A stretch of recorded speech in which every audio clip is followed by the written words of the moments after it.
For the people that will be watching this replay, my name is Funmi Ayowole. I am the founder of the Virtual Soul Clinic, as well as the Soul Clinic, which is a personal coaching company. But the Virtual Soul Clinic is a registered non-for-profit here in Canada. And we are, everything we do, yay, Bralade is here. Everything we do is, it has to do with, the preservation of our mental health. Preservation, not just preservation, but enriching and helping us to thrive in our mental health.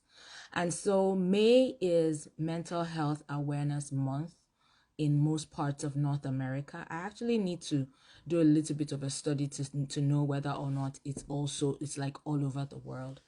However, we are celebrating ways to increase, improve, and I don't know what other word, make our mental health better. The point of mental health is it's not just when you have a mental health challenge. You can actually be, thank you. You can actually be, the same way you think about your physical health is the same way you should think about your mental health.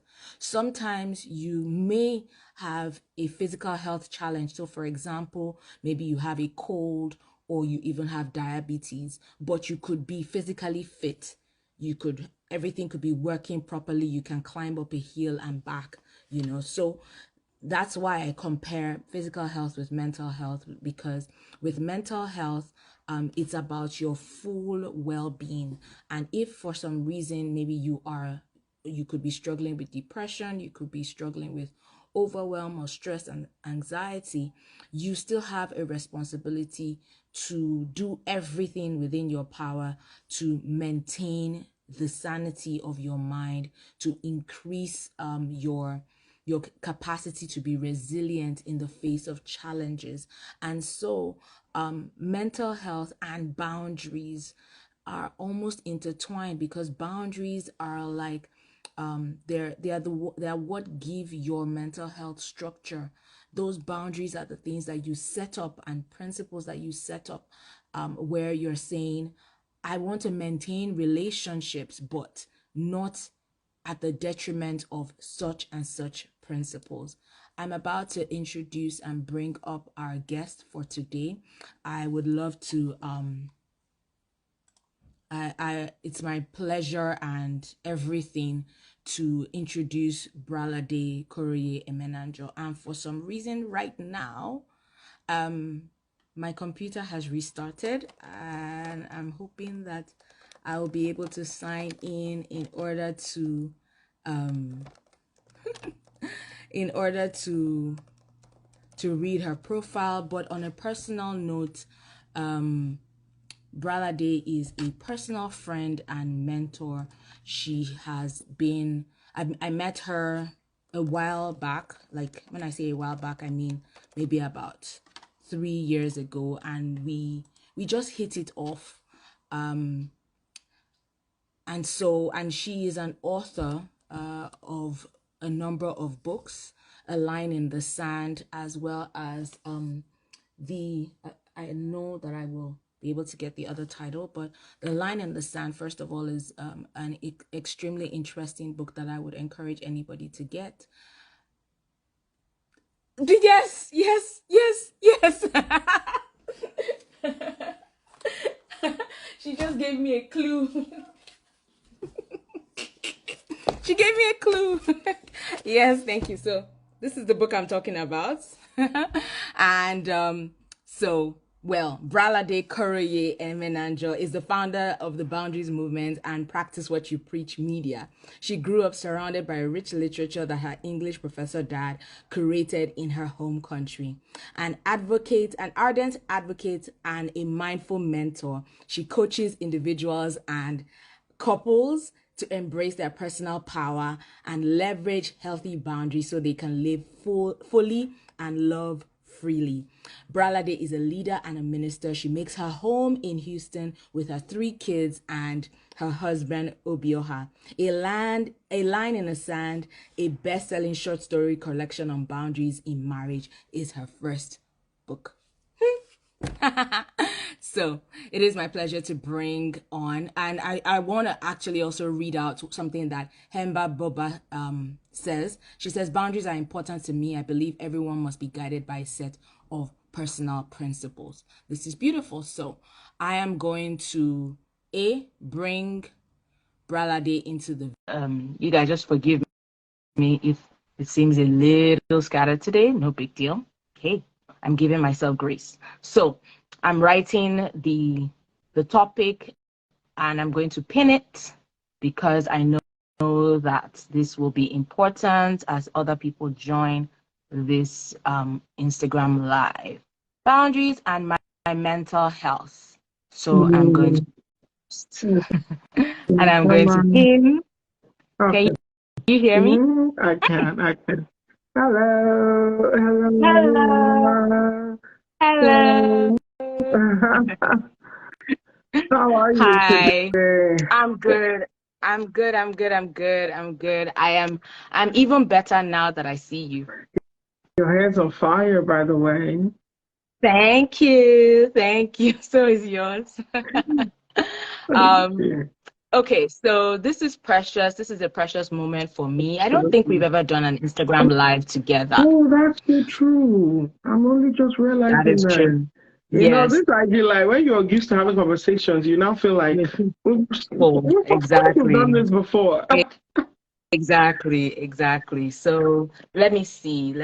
I feel like yes, I think this is better, right? Because I felt like my entire mouth was cut off. Yes, it Okay. was at the beginning, but you started raising it small. So it was Small. Okay.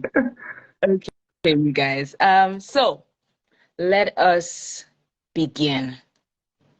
I call you my my my boundaries coach because there's so many things that I have learned from you, and even just hi the boundaries movement, hi BC, hi Esther, hi to everybody that is here right now, and thank you for those that started at the beginning and are still sticking with me. Okay, so I was saying that I call you my boundaries coach because in my personal life there are so many ways that you have just you say a word or you make a phrase, like you just say one thing and I'm like, yeah, that's exactly what I was thinking but didn't know how to express and didn't know how to enforce.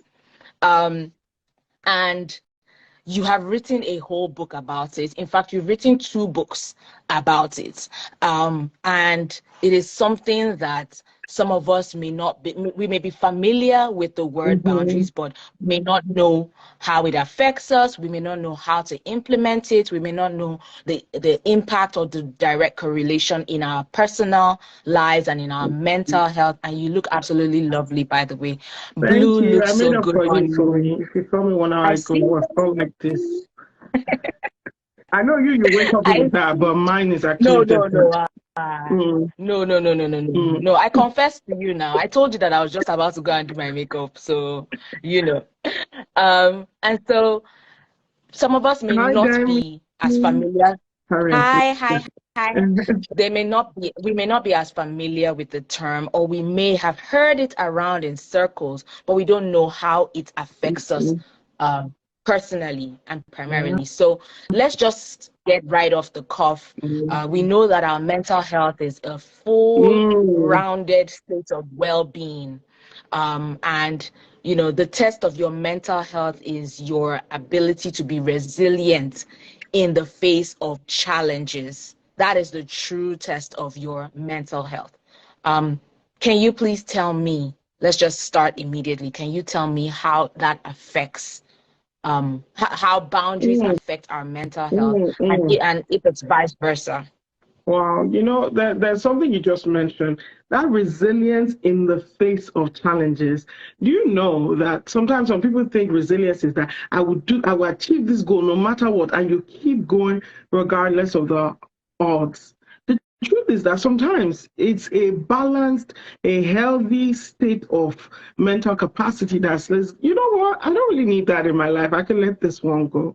So I want you today to kind of flip your thoughts about resilience on its head, because some people are resilient till they get to the end, resilient with a goal, right? Not resilient as a person, but resilient with a goal, resilient with a way of life, resilient with a mindset, and they just keep going back to default. That is not what resilience means. So this year, I want you especially to really focus on what am I aligned with? And that's what should dictate your mental health. If not, anything else is called pseudo peace. I call it pseudo peace, which is a state where you seem like you're okay. Everything seems like it's well, but you know there's something lacking inside. Yeah. Okay. 2 boundaries. How do boundaries impact on mental health? Really, I mean, if you can't even define who you are, you can't define mental health. The good thing about our physical bodies is that we can't share a kidney, no matter how close we are. We can't share a skin. We can't share it. So by default, our skin is our ultimate boundary. But when it comes to mental health, so many people don't know where they stop, where other people start. My friend Funmi is not happy today, so automatically I'm not happy the whole day. When I see Funmi is happy, then I'm automatically happy. If she's sad, I'm automatically sad, and so on and so forth. The government is having shutdown today. You turn on the TV, and automatically, you're swayed, tossed to and fro. You're on this roller coaster. It is largely because we sometimes don't have boundaries.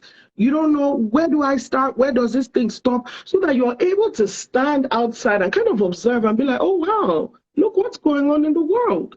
And still go back to having a perfect, intimate dinner with your spouse, because this is me, this is them, and all other things, right? So I think boundaries is really, for me, people, how it relates to mental health. And many therapists and psychologists will tell you, whether you are, it is something else that caused it. The way you start to know is that you have broken boundaries.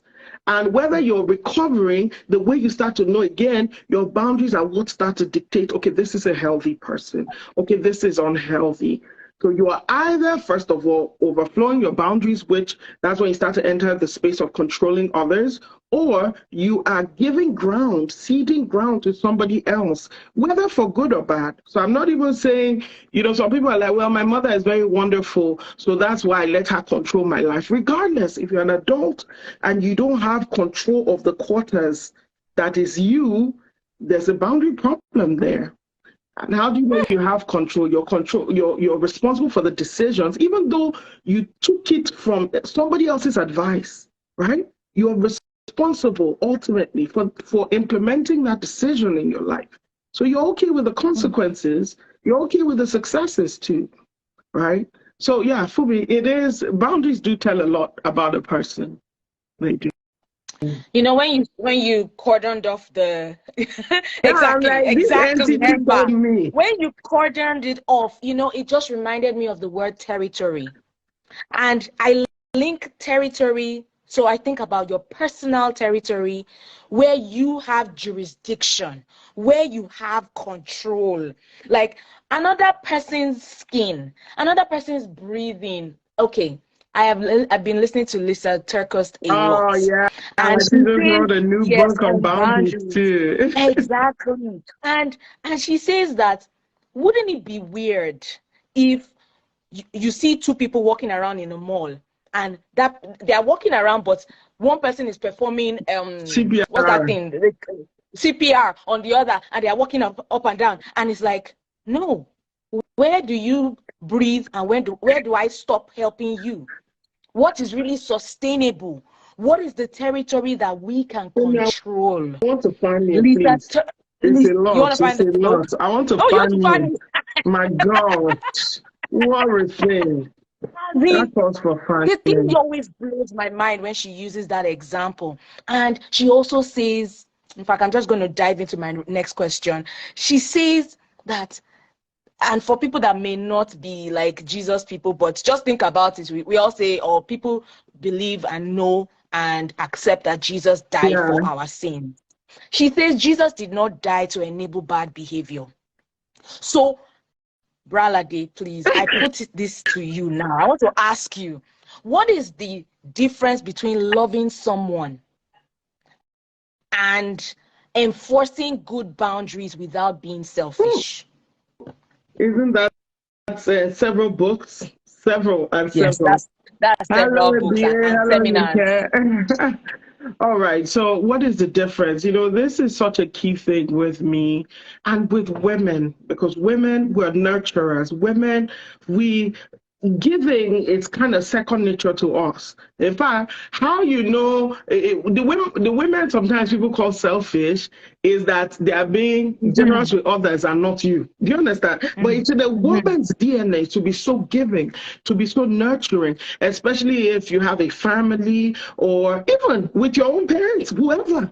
Women are naturally, we're both almost like it's in our DNA as well as it's in our culture rising, even though that's not a real word, but let's just make it up. It's the way we have been cultured by society to be. So because of that, sometimes we don't know when this thing is a self-chosen sacrifice or if we have now started going down the road of giving of ourselves in an unsustainable way. Do you so at the point where you know that this thing has become enablement is when you start to feel those little aches. You just start to like, finally, the person asked you for the 12th thing in the day. They never asked you from the beginning, how are you? The person not asking for the 12th thing, and you're just like, a little like, the way you answer is a little brusque. You just find that you're like, I don't know. You're starting to get to that point where you're like, there's a boundary being crossed here. This thing there's a way it's pinning me inside. In fact, when you start manifesting, sometimes the person does not even know what's doing you.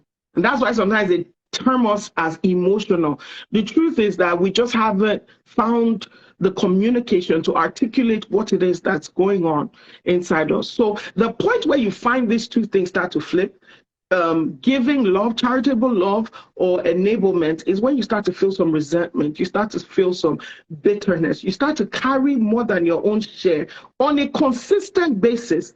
Because relationships, sometimes we give more than the others, and sometimes the other person gives more than we do. But on a consistent basis, you are deemed the carrier. In fact, sometimes too, people tell you that, oh, brother, you're the one that's always good at this now, just keep carrying us. And it's okay if it plays to your strengths and then that the other person is playing to their strengths. But if nobody is playing to their, only you are just being strong, but the relationship, like the relationship wouldn't continue except you keep sacrificing. There's a problem there and it's not sustainable. Hello, Just. So that is where, it's a little thing. Sometimes, you see, let me tell you what women do. They start to feel this resentment or bitterness. What do? They go and say, oh God, heal my heart. Let me not be bitter. I don't want to be bitter. I don't want to be resentful. Let me give freely. Then you now want to kill your flesh. You now start giving more. Now, what I call flesh, I put it in quotes because it's not your flesh, it's your spirit that's telling you, Auntie, no, we cannot keep doing this. So I say when people say, kill your emotions and all those things, I say, no, listen to your emotions. Don't react to your emotions, be proactive about them. But when you do feel these emotions, take them into your decision making. I actually feel this way. What are we going to do about this? What is this emotion trying to tell me? So yeah, trust yourself more. Don't carry what is not your own. Again, and I'll refer again to the good book, the Bible. You can't carry more than everybody has a cross they're supposed to carry in this life. You cannot carry more than the other person. You cannot carry for your child what your child is supposed to carry for themselves. I know many times, especially if you've had, a child or someone who has either a terminal illness or they have, an addiction, they have something that is hard to control. It is so, every mother is like, can I put this thing upon me? I die for you. But that's why it's not transferable. You can't just say, carry this malaria and put on this body. It doesn't work that way. There's a reason why. You can only offer support as much as you can. But yeah, we are going down that way, but I know you have a lot more questions. So as we keep going, Yeah. you'll be hearing your own situation. So I really hope you journal, take some things down, because answers will come to you. Or when we say boundaries, they're so unique to you that you're going to have to listen to you more than you're listening to us. Actually, use what we're saying as a framework for synthesizing, the thoughts that are coming to you now. Man, the thoughts that are coming to me are plenty. Like as you were speaking, I was nodding, I was like shaking. I'm like, is my neck going to collapse? Oh my. Oh my God. So I mean, you spoke about carrying your fair share and another person carrying their own fair share. What responsibility do we have to set proper personal boundaries? Please, just talk to us a little bit about that. I heard somebody say once that they said they wanted to go see somebody. And they were like, oh, what time will you be home? The person's like, anytime. They said, no, okay, what about 7 a.m.? Yeah, you can come there. 8 a.m., 9, 10, 11. Why are you available to me round the clock? Like, what? Why are you so available? Right? And the funny thing is that this person said everything is okay. But guess what? You show up by 11 p.m. and the person is thinking in their heart, a normal human being is supposed to know that people should go and sleep by this time. But you said you'll be available around the clock. Yes. So yes, what the onus is on us to define what is unacceptable or what is difficult. Sometimes we can actually, if it's not a non-negotiable boundary, you can kind of relax it for someone if they ask. But as a standard way of life, it's not going to be helpful. So we owe it to the person to communicate it beforehand. And I'm going to use this little example. When people come to my house, I don't require them to take off their shoes. But there's some people who do. Don't get angry when somebody's sitting on your chair and their feet with their shoes are on your couch. Don't be angry. You just have to communicate. So we owe it to the people we love. I mean, the most heartbreaking thing is you upsetting someone you could have helped it, but you didn't because you absolutely did not know. It's not fair to the people that love you that you do not spell out your boundaries. I know you might think you're doing it from a good place to say, oh, I've said this to my best friend, so I can't really now say, oh, you can't call me by this time or something like that, Those are all rules that have nothing to do with you and your unique situation. So I would really strongly, I would really strongly ask you to articulate. One of the first things I do when I get into a relationship with someone, especially as we're carrying on, is this okay for you? Do you want this? And I give them the latitude to disagree with me. I give them the latitude to say no. Someone was like, oh, brother, when I told you no the other day, you were not happy. I'm like, yeah, that's a natural response in life. I was not happy you said no to me, but I respect it.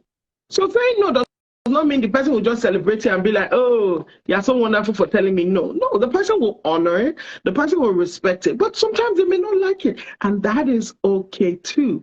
One of the laws of boundary is the law of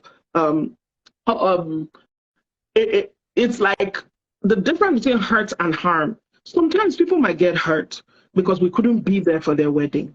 Maybe we were having a baby. We couldn't be there. It hurt.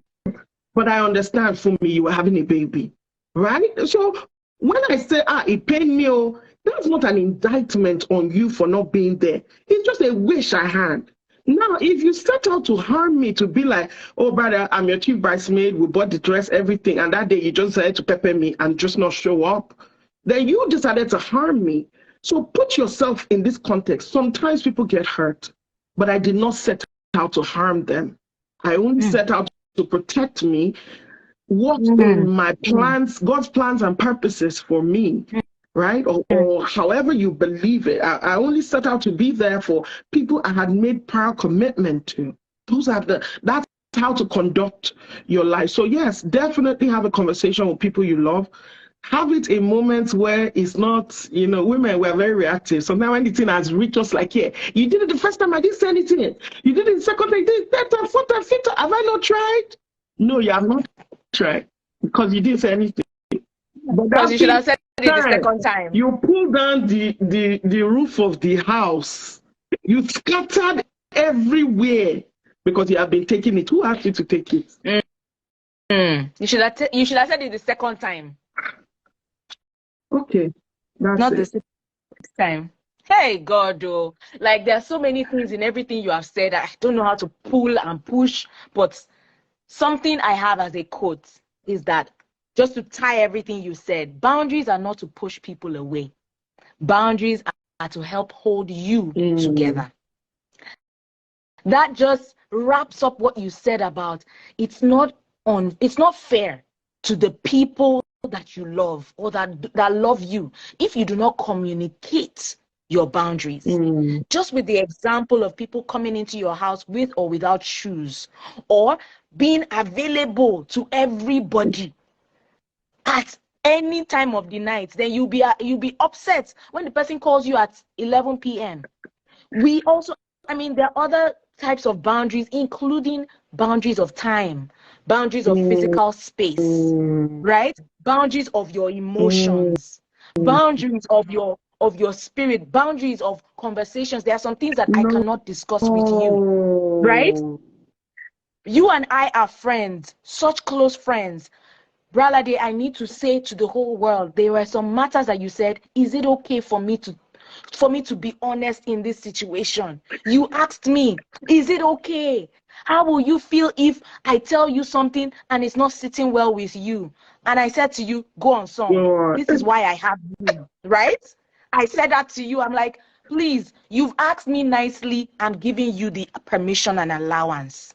That was you respecting my boundary, right? So we can respect other people's boundaries. And what you did was also so good, because if you had just started talking and I deemed it as brash, right, I will be upset or resentful at you. I may say, oh, thank you very much. And I will start giving you attitude. I will give you side eye. Our friendship will start to deteriorate little by little by little. Next thing you know, 6 months down the line, we'll be like, we're not so close anymore, right? And that will affect our each other's mental health. What you just said is so true. Many times we think just because we are close. I was telling someone the other day, they were like, no, me, I tell my mom everything. Oh, how don't you tell your mom stuff? And I was like, the funny thing is that my mom and I talk all the time. But my mom will not come. So how far you and your husband now? That thing you did before, or that thing you did, or what's going on now? Do you understand? Like, you want to hear ear-tickling things, or you have a friend. Do you understand? You want to know, did they pay you? How much did they pay you? What did you use it for? Do you understand? Your ears, again, watch yourself when you ask certain things. Where is it coming from? Sometimes it's not because, I want to help, or that information is needful, but you just find that, okay, that's you grew up, gossiping, having a mom who gossiped, or having friends and stuff who gossip. So your way in life, if I'm close to somebody, we must gossip.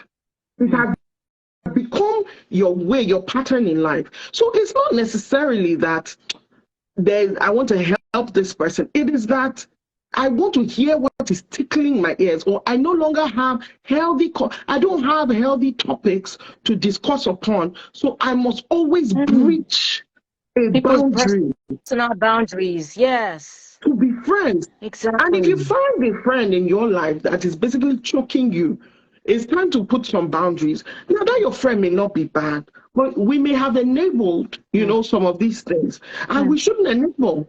And if the person has refused to hear, boundaries, consequences, and we'll get to consequences. Consequences are, there's no boundary that is worth being called a boundary that does not have a consequence. That means, if you consider this thing a limit, then you should place consequences. If this thing happens, what action, what step would I take to reduce either the effect on me, or to remove myself from that environment, or to not let this thing keep happening? If you haven't instituted those guardrails, it's not worth being called a boundary. It's just a space others can walk all over. It's an open field. There's no fence.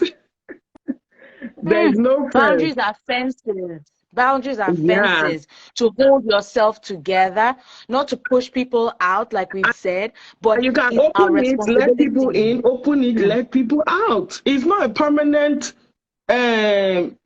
Fixture. nobody should have permanent access. Even you, I think I have real good boundaries with people, but sometimes I find myself not having as good boundaries with myself because I'm like, you watched 2 episodes already. You say you will watch one, or you watch 3. So that's like a personal boundary. So what are we going to do? I'm going to turn off this TV.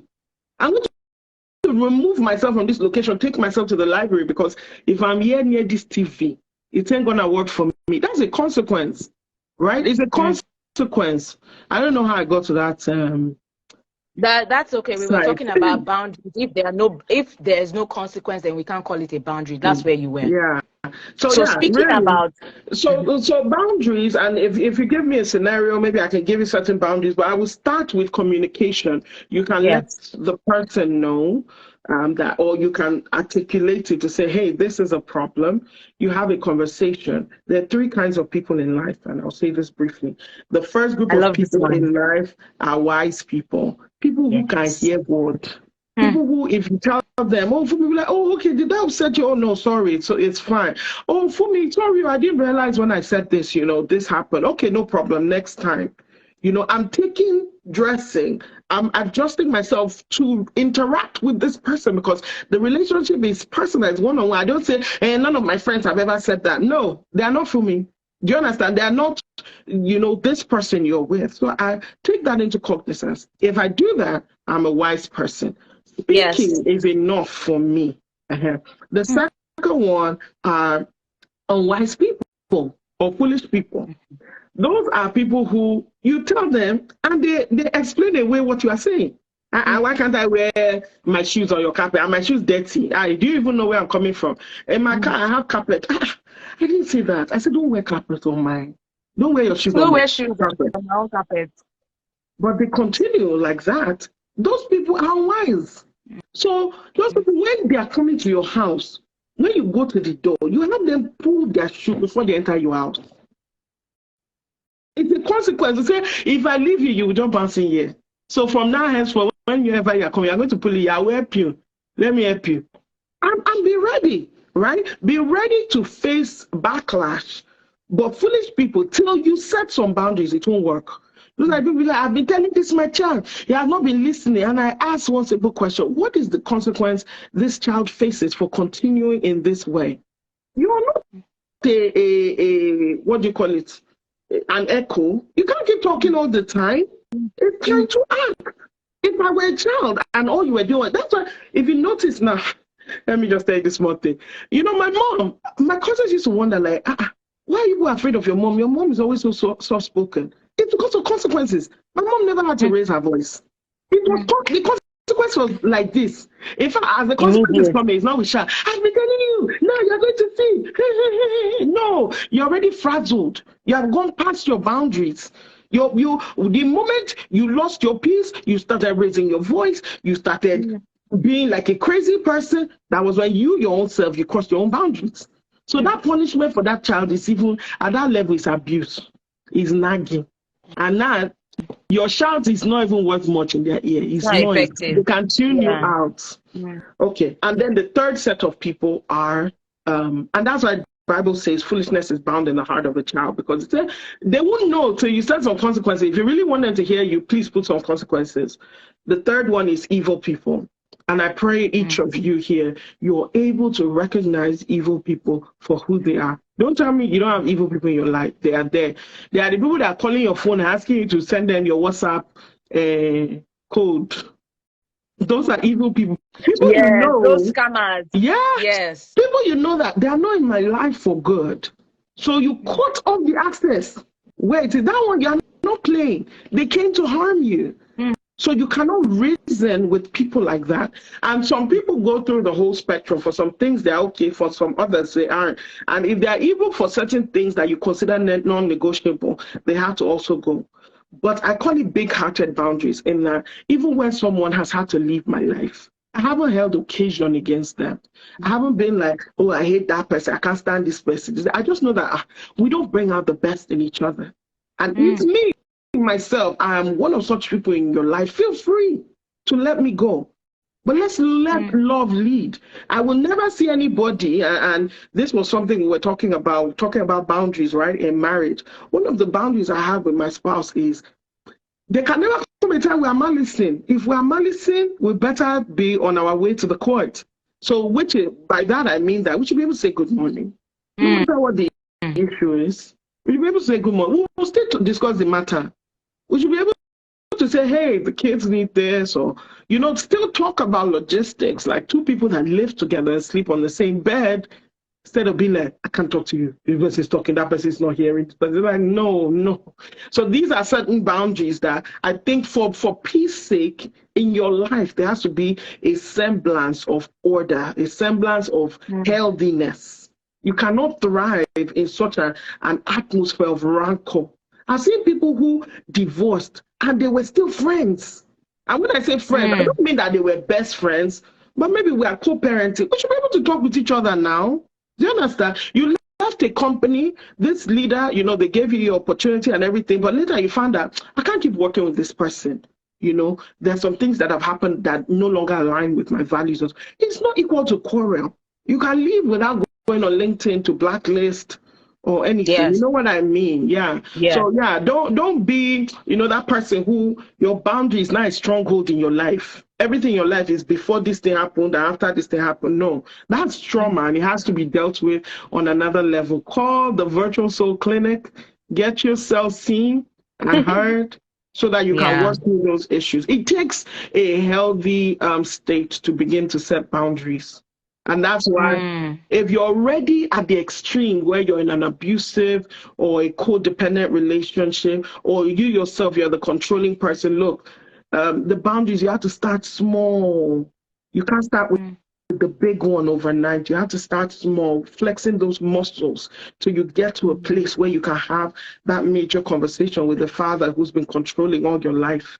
You're not going to stand up that day and immediately change things on their head. And Funmi, if you want to take a question or two from the audience as well. Yes, there is a question from the audience, but there are some really great comments also. Some people are just basically reiterating the things that you've been saying. While I'm scouring through, there was a question that came that I noticed, but like everything was just going so fast. One thing I want to ask you, and let's relate it to mental health. How much power does a person have to wield in taking control of their mental health, and it will not translate to being selfish? I wonder if you can help me answer this question with an example, maybe in your own personal life, something with maybe your relationship with your children or with your marriage, or maybe even in a team working scenario in any of your companies. How do you take control of your mental health, but it does not translate to being selfish? And that selfish word, I use it sort of loosely because sometimes you actually need to be selfish, right? But tell us, how do we take control of our mental health, and set those boundaries without being selfish? There's actually a word called selfhood. It's a psychological term, and if any of you can Google it, please put it in the chat. But I just did. It said the quality that constitutes one's individuality, the state of having an individual identity.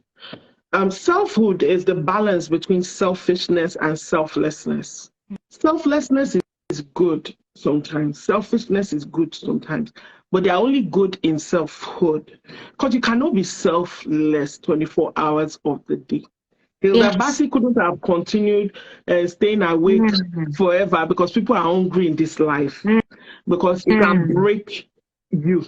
Do you understand? And at the end of the day, it will not help the people you were thinking you wanted to help because you are burnt out. You're angry. You're resentful. You're bitter. You are spent. You are unhealthy in all of those ways. So that's the issue with selflessness. Now, the issue with selfishness is that your life is all about yourself. You have awesome boundaries, but you are alone in this life. You know, there's a scripture in the And we're Bible not that made to says, be alone. the scripture in the Bible, I think it says something loosely like, no one gave to him and no one took from him. You will just be by yourself, with yourself, and you will not enjoy the benefits of love, true love. True love requires an element of vulnerability. In love, Yes. it is inevitable that you will open yourself up to hurt. That same portal you open to receive from is an equal pattern to be hurt from. So don't immediately think that boundaries equal to no hurt ever in life. It just equals to you are able to control a lot more around your life.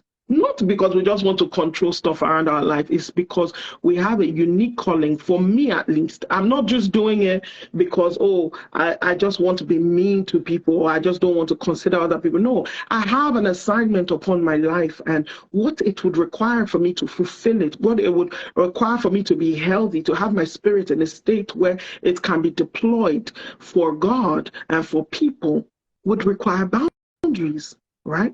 So selfhood is what you want to know. For you to attain true selfhood, you have to understand who you are, the things you love, the things you enjoy, right? I spoke about I personally not minding people bringing their shoes in my house.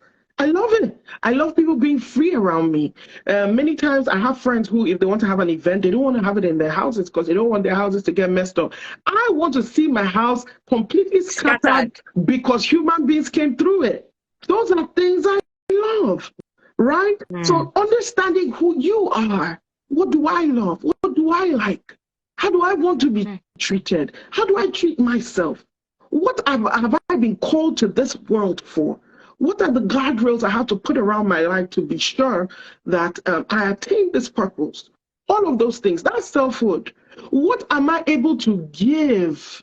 Because you see, some people are giving from everybody's not giving from the same place of love. Some people are giving out of compulsion. They are giving because somebody has been battering them. That's not selflessness. So selfhood is that place where that value that is commensurate with you, you are able to see it and place it upon yourself. If you do not have value for yourself, nobody can respect you.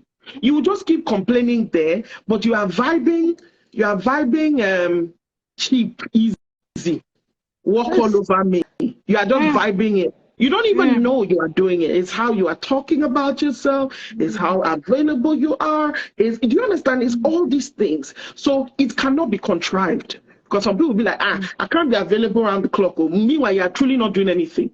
When I say I'm not available, I'm probably talking to Funmi, or I'm talking with this other friend, or I'm working on this project, or I'm at work, right? Not because I'm just like, I don't want to be seeming as if I'm available. Do you understand? So even if you want to be by yourself, right, it's because you want to be by yourself. It's not because I want to make sure that they don't think. No, it's not.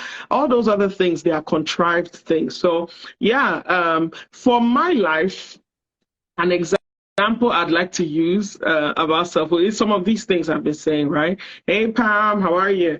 And with my which example should I use now?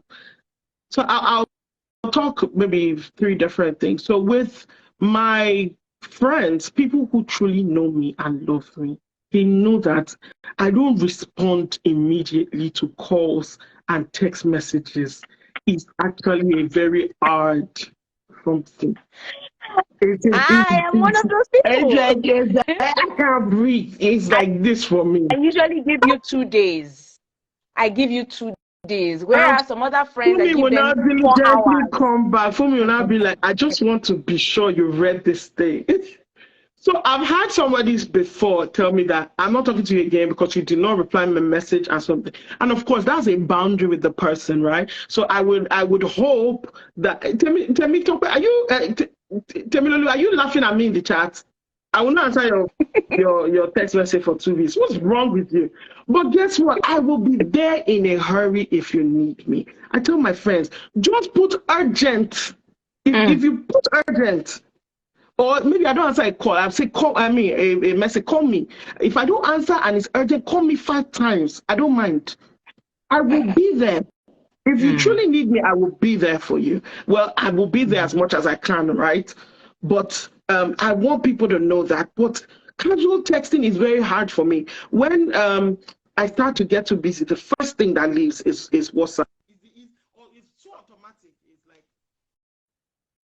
I don't think about it. So that is something I want people, or I have people that that love me. Pam, don't do it. Don't do it. Ijawele, don't. All of you doing this, please also tell them the flip side, because your matter on my head. Those who would have been answering your messages since, they will not give you what I can give. Exactly. Okay. Sorry, I don't know how we got to this place, but what I'm trying to say is that for me, no, I know. It's me that just started going off. But people who love me know that it's quite difficult, and it's not because I don't care. It's because I truly have gotten caught up in a lot of different things. Right? So that is a boundary that I have in some way, and I want people to please realize.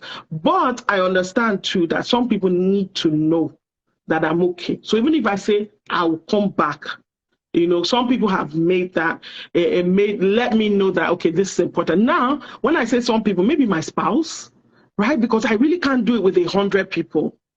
But sometimes I think about it, I'm like, if my mom can wait 1 week, why? And if my husband can wait the whole day till I come home in the evening, why anybody else? So even when you are considering a friend, right, don't do it at your own detriment, at something you'll be like, oh, I resent this. No. But if they are like, Brad, I really need you now and I cannot respond, I should tell them that, look, I'll call you in 1 hour or follow up with me in 15 minutes, something like that. So that's a boundary I will say that I set. I do not have any sound on my phone, 0 notifications. So I will not know if there's an emergency. The only way I know is because of this earphone here. If I have my earphone in my ear, usually when I'm reading a book, then maybe I'll hear it. But I don't have, because I need to be sane in this life. I can't come and die. All of you who are answering your phone, replying every comment, I don't know. Are you having a life? Except you're a content strategist or an influencer, like that's where your salary is coming from. Maybe. But if not, so those are some boundaries. I do have and I know that I have a child who was diagnosed with autism, and they say that 50% of marriages where a child is special needs, they end in divorce. It's not they say, it's statistics, right? They also say that mothers who are in those states, they are more prone to depression and other things like that. For me, the boundary has, because someone's like, so what will happen 10 years from now, 15 years from now, 20 years from now? My boundary with this is I deal with what I see today. I am unable to sacrifice the peace that garrisons my heart for any situation in life. I will be like, well, except that the thing was paining. If not, I would be like Stephen, smiling as they're stoning me to heaven. That's how I like to think the state of my heart is. But that thing was painful, so I stones. So I don't know how Stephen was still smiling. But apart from that, you understand? So those are some boundaries I've drawn around. We have boundaries again in my marriage. When a matter has come up so much, we are unable to resolve it. We have tried week after week. We should go talk to someone else. Again, we have discussed these things before there was an issue, so that it is an inevitable path of resolution where you do inevitably get into those issues. If you are thinking that you will never have any issues with your spouse, that's a wrong prayer. Conflict is one of the biggest ways of bonding as a couple, as friends, as, if you're unable to question anything in any relationship, even a spiritual one, there's a problem. There's a problem. So, Bralade, what there's something you said that I need to pick out here. Yeah. We are responsible to set a boundary or boundaries in the relationships that mean something to us before we get to a time or a difficult time or a difficult situation. Yes. So we should set the boundary before we get into trouble, so that it's not when all the emotions are high and everything is scattered, then we'll now be like, oh no, I need to set this I need to set this boundary, and boundary. it doesn't I just want to happen. tell you. At Yeah. that point, nobody's able to hear. When I in my boundaries boot camp, when I take people through, and you guys watch out, if you follow the boundaries boot camp page, you will get a you will find out more about it as we get there. I think it'll be sometime in Q3. The first step of setting boundaries is educate. That's what I say. Educate yourself about yourself and this person. Right? Educate you. Sometimes my husband comes to me with a request and he says, look, this is not about you, it's about me. But I need you to do this for me to be sane around this, maybe money or maybe something we're about to do. I kind of need this kind of assurance, or I really want it to be done this way. Do you have a preference? If you don't have a preference, the thing is critical to me. In all of your relationships, everything will not be critical to everybody. If my BFF says, let's go vacationing in the Caribbean, all I want to know is that we will be in front of water. I don't care. Is it Mexico? Is it Jamaica? Is it Santorini? It does not matter to me. I'm like, let us go. Is there water? That's all I know. So I would say educating yourself to know what are those critical things with the person you're in a relationship with. It's really important. When I first got married, one of the ways I got to learn about boundaries was because I was so happy. We were so in love. Oh my gosh, the love, it was shocking everywhere. So I thought every morning when we wake up, that's how the love will be hotting for the whole day, because I can do it in life. I'm a person of joy and love. But I would just notice that it's like, why are you not smiling? So I used to think it was about me. Won't you smile? Are you okay? I will come back 10 times. Have you eaten? Brethren in the Lord. So at first, I'll not take it personal. That thing is so manipulative. Sometimes we don't realize. So now I want him to smile, right? So open your teeth. If you can do this, I'm okay. Can you see how superficial that is? So if he's able to garner a smile, I'm okay. But if he's not, I'm not okay for the whole day, then it's about me. And that's how you woke up yesterday, you were funny. Everything is about you in this life. So at a point, I said, oh, come, let us discuss this thing. And he said, well, sometimes we came to this point where we're like, okay, I need to know sometimes if when you wake up from bed and you are not smiling, is it about me or is it about you? So now my husband knows. He wakes up and he's like, hon, today I'm just kind of in a funk. It's not about you. If you tell me that, I will give you 8 hours. I will give you till nightfall. All I just need to know is that we don't have a problem, right? I don't get it. I don't get why is somebody upset because of election. I'm not normally getting it, but it's okay if I don't get it. It's just not about me. But guess what I have for me? I have DDK. I have Yinke. I have people I can call, be gisting with, be laughing with. I have Tebilolo. I have people. So you cannot hinge your whole life on one person. You will suffocate the person. And people are entitled to themselves. Now, at some other point, I can come and advise him, hon, this thing you're doing, don't get too upset too, because it might lead you to depression. Look, it's not about me, right? I'm able to advise objectively. But I'm not saying, when will you stop so that you can come and gist with me? Am I needing milk? Am I a baby? Right? So, yeah, those are some things. Let's know the things you need in this life. Make sure you have a community around you that's able to supply it from many different places: validation, affirmation, love, care, concern. Funmi is a very caring somebody. Let's say I'm not feeling well. Funmi is the person to call. If you're not feeling well, don't call me. Don't call me to frustrate you. You will blacklist me. Don't blacklist me, please. So don't call me. But if you are in jail, call me. We are going to sort it out. That's true. That is true. That is true. That is true. There are some friends I reach out to that I'm like, man, we are going to war. I know those friends. There are some other friends that I'm like, please, I just want to cry. I just want to, There's some other friends that, please, I have a paper. I need editing. I know those ones.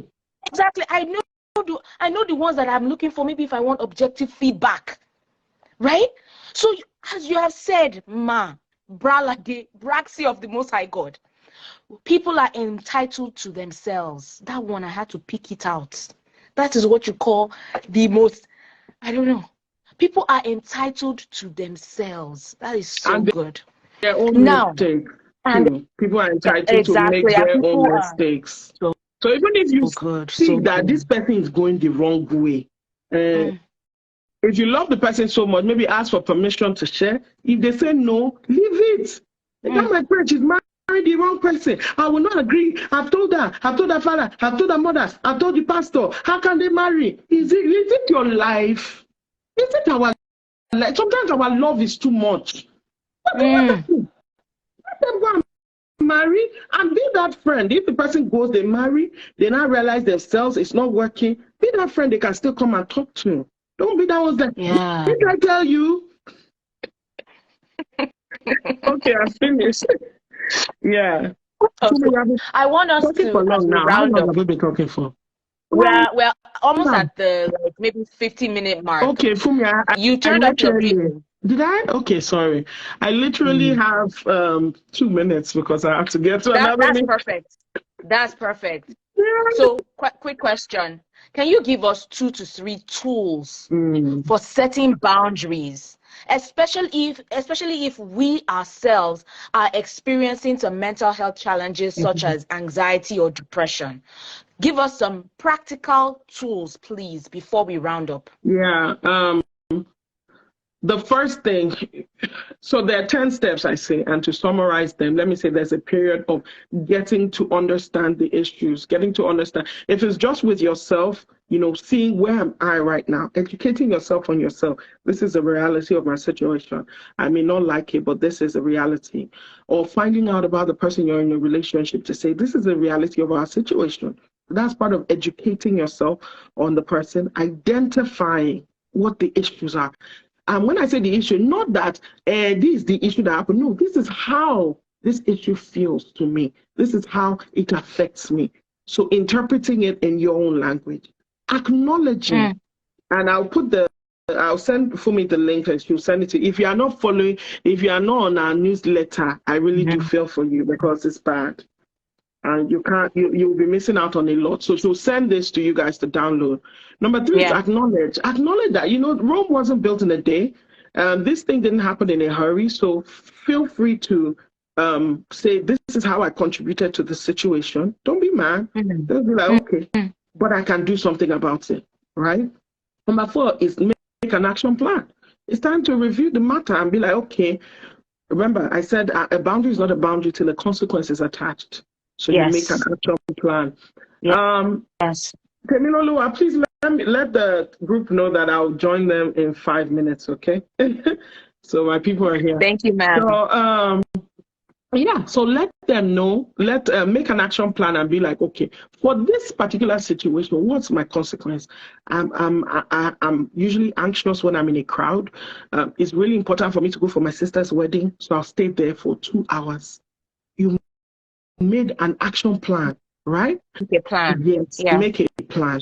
And then the next one is you confront. You confront the person, either the person who is doing you in the relationship or yourself. If you go have that conversation, hey, I've noticed this happens when this happens and something. So because of that, I want to have this conversation with you. This is the only time you have the conversation. Don't go and have the conversation before you have an action plan.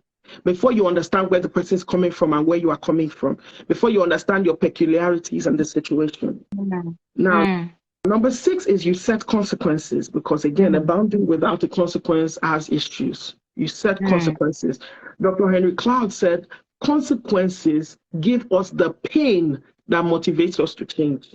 And mm. you know why you changed when you were little.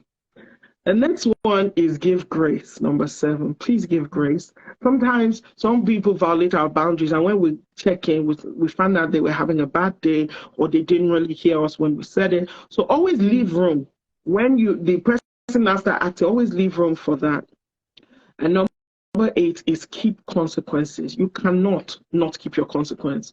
Most of the children who, when their mom says something, they just carry on with that with impunity. It's because they know she will never do this. So you can't be telling your children, I will kill you if you do this. You know you will never kill them. You cannot set that consequence. I will beat you, I'll break Sure. your head. You won't do it. So leave it alone. Um, The next one is number 9 is maintain your boundaries. Yes, that's why they keep your boundary. How can you be so weak? How can you be so bad? Can you imagine she stopped by my door, asked me to pull my shoes? You'll be so tempted to give in. Please don't. Mm. Next time, do it again. Maintain your boundaries till they get it. One day you'll just see that the person came to your doorstep and the They person remove just pulled their the shoes shoes. of their own volition. Even you'll be like, wow. But they've started getting it now. Guess what? They'll still complain. No, they'll still be like, it's because of how you are. That's why I did it. I just remember, no problem. Peledo. Yes, so thank you. But you And then number still give it. 10, I call it beyond boundaries. You need a community. You can't be that person who is isolated. If not, you will eventually give in to this person. You will eventually give in because that's the only person. It's your bread and butter. It's your life. You understand? So, yeah, I wanted you guys to have that. But I'll send this. I have an Thank you. ebook that I just read from, and I will have you get it. Wow, thank you so much. I'm going to definitely share it with the community and make sure that they are following and they even subscribe Yeah. to your newsletter on the boundaries movement. I will share it with the community. Wow, thank you so much. I know that she has extended by 5 minutes, and that 5 minutes is now 30 seconds about to be up. So I want to say a big thank you to you, Bralade, and to everybody that joined and is going to watch this replay. You said that boundaries, they are the thing that sets what you are responsible for. And there's so many things. In fact, if when you leave, actually, I'm going to take questions by myself, Okay, and good. we're going to go over. I We're going to go also over have some of the something 10 I tips. wanted to, and I asked someone to post it in the chat. I wanted to leave boundaries assessment with you. Sometimes some people are like, do Okay. I have issues with my boundaries? I don't know how weak or how strong are my boundaries. We Okay. don't want rigid boundaries, which is you are just on everything. It's like, no, it must be this way. No, you don't want to be that person. You also don't want to be the person who anything goes. So we don't want porous, we don't want rigid. How can you have boundaries? And when you go to questionnaire, you will be able to know that you have boundaries or that you don't, and that it needs work. And So yes, this boundaries assessment, I don't think anybody has posted it, or maybe you can send it to me okay, later. I will. I will. Yes, Thank you, yes, yes. Thank Heba. you so much. You can go. Everybody else, you can please stay. Let's see if we can take some questions and just Okay. go over what we learned today. Seriously. Thank you, Bralade. So much kisses. Okay. Guys, was that good or was that good? It was very insightful and powerful. People are entitled to themselves. If a boundary does not have consequences, then it is not a boundary. Can anybody else drop their highlight, something that spoke to them, some way that they're like, whoa, this really, really is something that I need to implement? Thank you so much to Coach Bralade. I want to hear from you guys. If anybody has any question, and we'll see if we can take it and or pass it to. Yes, thank you very much. And or pass it to Bralade along the way and see if we can get answers to it. So it was really, really, really good, especially as boundaries affect your mental health always directly. It is something that you'll be asking yourself, how is this affecting me? Can anybody remember any of the 10 steps? I can, even though I've heard her speak about it once before. I think the very first fundamental step she spoke about is education. Educate yourself about yourself, educate yourself about the other person, educate yourself about the situation. It is very, very, very important. That's number one, or maybe that's number 1 and 2, right? She spoke about acknowledging that, okay, this is how it makes me feel. This is what it has done, or this is the impact it has had on me. Whatever that thing is, however a person is treating you, or even how you are treating yourself, right? She also spoke about setting a plan or making a plan, right? So if you think about, okay, this is what I'm experiencing. Maybe I'm experiencing some bouts of anxiety or depression, or I'm in a really stressful season and my mental health is a bit shaky or fickle right now. So the question is, the point is, make a plan. When this happens, this is what I'll do, or this is how I will prevent XYZ from happening. Make a plan. Go back to your routines, the things that you do that help to keep you on track. Maybe it's journaling, maybe it's reaching out to your community, maybe it's maintaining physical activity, because you do know that exercise can be just as good as some mental health medication.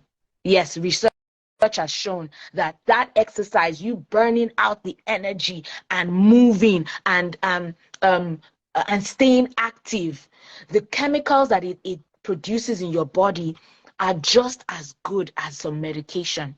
In fact, some pain relievers also, right? So she talked about setting a plan. Then she said, make sure you do all those things from 1 to 4 before you go and meet the person, before you approach the person and have a conversation. And that is if the person is external to you, right? You set consequences, you keep the consequences. So don't set consequences that are extreme. For example, you say, oh, I'll never speak to you again. No. Well, if that is an extreme consequence for you, then don't set it. If it's something that you cannot do or you're not really willing to do as a consequence, don't set it. Set consequences that you are able to keep. But remember that consequences, like Henry Cloud says, are the pain that help us. She said it somehow. Something about that pain is what incites us or motivates us to change. And she also spoke about giving grace. And this is where I'm going to end today's session. Give yourself grace. Give the other person grace. Help yourself in such a way that you're like, oh yeah, sometimes some people make mistakes. Everyone is responsible for their own lives. Now, I want to ask you, I want you to evaluate the people around you, because she spoke about community. Who are the people in your lives? Are they wise? Are they unwise? Or are they evil? She spoke about those 3 kinds of people. And you may need to go back to the very beginning of this replay. Please take your boundaries assessment at the link that you see in the chat. I'm going to copy this link so that it will be at the, let's see, how can I copy it? Maybe I should pin it. Yeah, I've pinned it. Yes. So that I will be able to, or I'll just ask her for the link and it will be in the replay. Thank you all so much for being here. It was beautiful. Our next Instagram live session will be tomorrow, where we'll be speaking with Ariyike Akimbobola, an author, a speaker, a coach, a Nigerian trained lawyer. She's a philanthropist. She's a visionary woman who is multidimensional, and we'll be speaking about practical ways of keeping a person's mental health. It's going to be great.